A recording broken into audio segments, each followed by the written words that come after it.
أعوذ بالله من الشيطان الرجيم. بسم الله الرحمن الرحيم.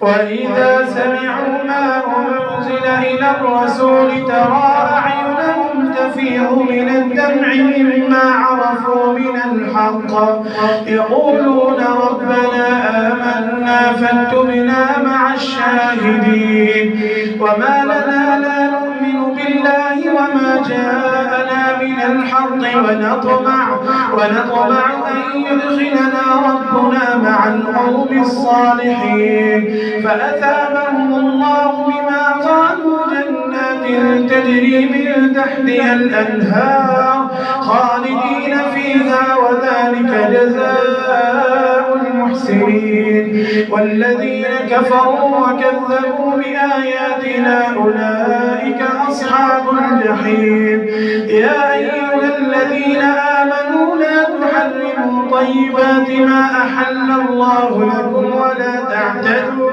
إن الله لا يحب المعتدين وكلوا مما رزقكم الله حلالا طيبا واتقوا الله الذي أنتم به مؤمنون لا يؤاخذكم الله باللغو في أيمانكم ولكن يؤاخذكم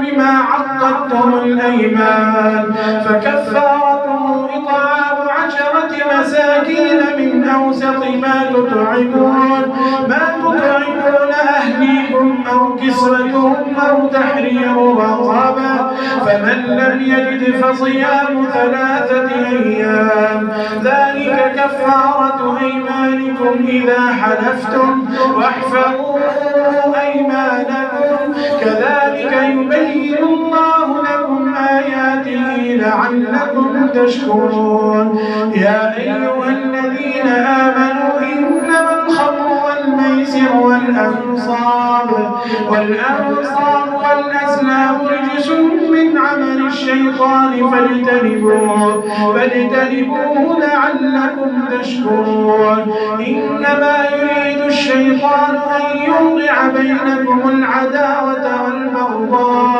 والبغضاء في الخمر والميسر ويصدكم عن ذكر الله وعن الصلاة فهل أنتم منتهون وأطيعوا الله وأطيعوا الرسول واحذروه فإن توليتم فإنما على رسولنا البلاغ المبين فإن توليتم فاعلموا أنما على رسولنا البلاغ المبين ليس على الذين آمنوا وعملوا الصالحات جناح فيما طعموا إذا ما اتقوا وآمنوا وعملوا الصالحات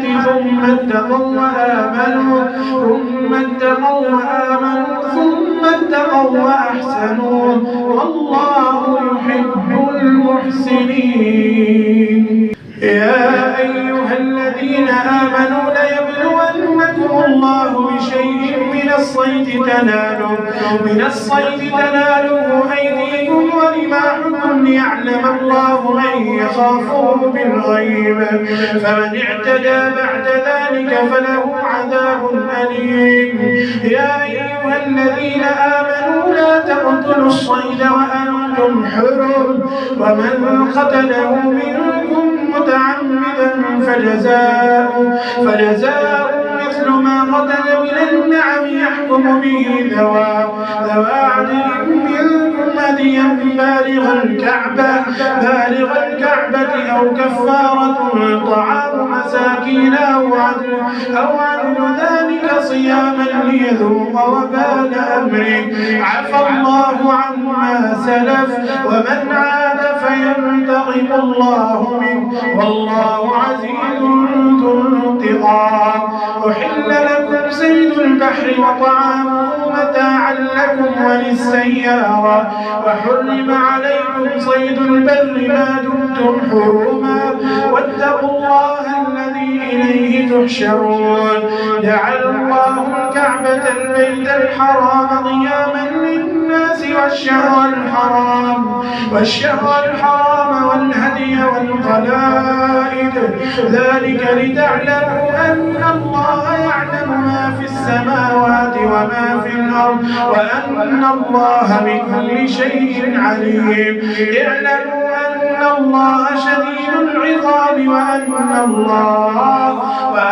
الله غفور رحيم. ما على الرسول إلا البلاغ والله يعلم ما تبدون وما تكتمون. قل لا يستوي الخبيث والطيب ولو أعجبك كثرة الخبيث فاتقوا الله يا أولي الألباب لعلكم تفلحون. يا أيها الذين آمنوا لا تسألوا عن أشياء إن تبد لكم تسؤكم وإن تسألوا عنها حين ينزل القرآن تبد لكم عفى الله عنها والله غفور حليم. قد سألها قوم من قبلكم ثم أصبحوا بها كافرين.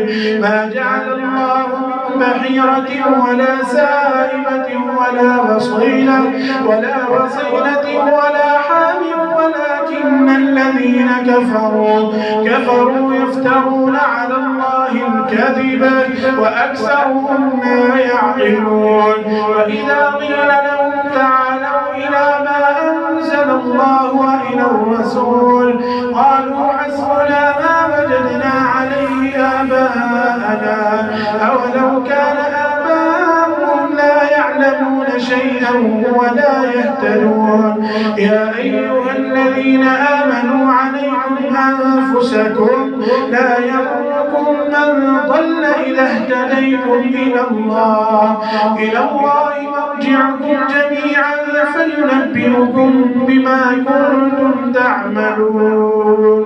يا أيها الذين آمنوا شهادة بينكم إذا حضر أحدكم الموت حين الوصية اثنان ذوى عدل منكم أو آخران من غيركم إن أنتم ضربتم في الأرض فأصابتكم مصيبة الموت تحبسونهما من بعد الصلاة فيقسمان بالله إن ارتبتم لا نشتري به ثمنا قليلا ولو كان ذا قربى ولا نكتم شهادة الله إنا إذا لمن الآثمين. فإن عثر على أنهما استحقا إثما فآخران يقومان مقامهما من الذين استحق عليهم الأوليان فيقسمان بالله لشهادتنا أحق من شهادتهما وما اعتدينا إنا إذا لمن الظالمين. ذلك أدنى أن يأتوا بالشهادة على وجهها أو يخافوا أن ترد أيمان بعد أيمانهم واتقوا الله واسمعوا والله لا يهدي القوم الفاسقين. يوم يجمع الله الرسل فيقول ماذا أجبتم قالوا لا علم لنا إنك أنت علام الغيوب. إذ قال الله يا عيسى ابن مريم اذكر نعمتي عليك وعلى والدتك إذ أيدتك بروح القدس تكلم الناس في المهد وكهلا وإذ علمتك الكتاب والحكمة والتوراة والإنجيل وإذ تخلق من الطين كهيئة الطير بإذني فتنفخ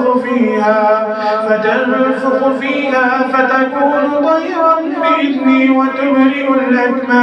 وتبرئ الأكمه والأبرص بإذني وإذ تخرج الموتى بإذني وإذ كففت بني إسرائيل عنك إذ جئتهم بالبينات فقال الذين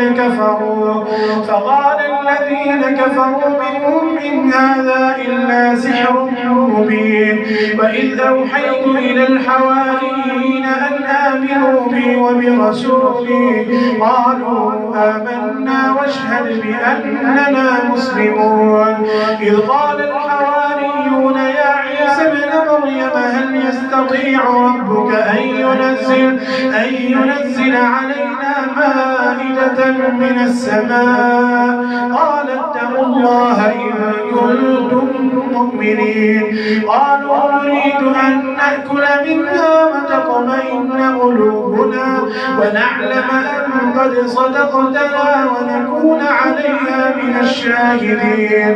قال عيسى ابن مريم اللهم ربنا أنزل علينا مائدة من السماء تكون لنا عيدا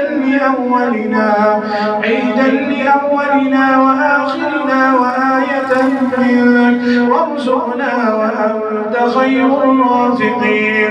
قال الله إني منزلها عليكم فمن يكفر بعد منكم فإني أعذبه عذابا لا أعذبه أحدا من العالمين.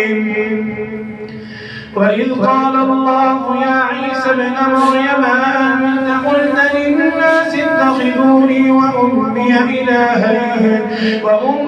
إلهين من دون الله.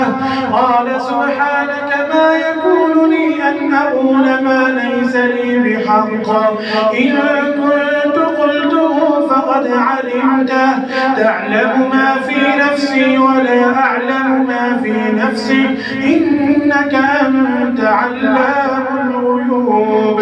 ما قلت لهم إلا ما أمرتني به أن اعبدوا الله ربي وربكم وكنت عليهم شهيدا ما دمت فيهم فلما توفيتني كنت أنت الرقيب عليهم وأنت على كل شيء شهيد.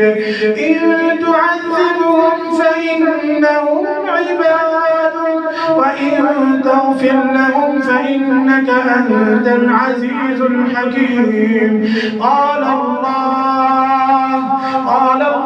هذا يوم ينفع الصادقين صدقهم لهم جنات تجري من تحتها الأنهار خالدين فيها أبدا رضي الله عنهم ورضوا عنه ذلك الفوز العظيم. لله ملك السماوات والأرض وما فيهن وهو على كل شيء قدير.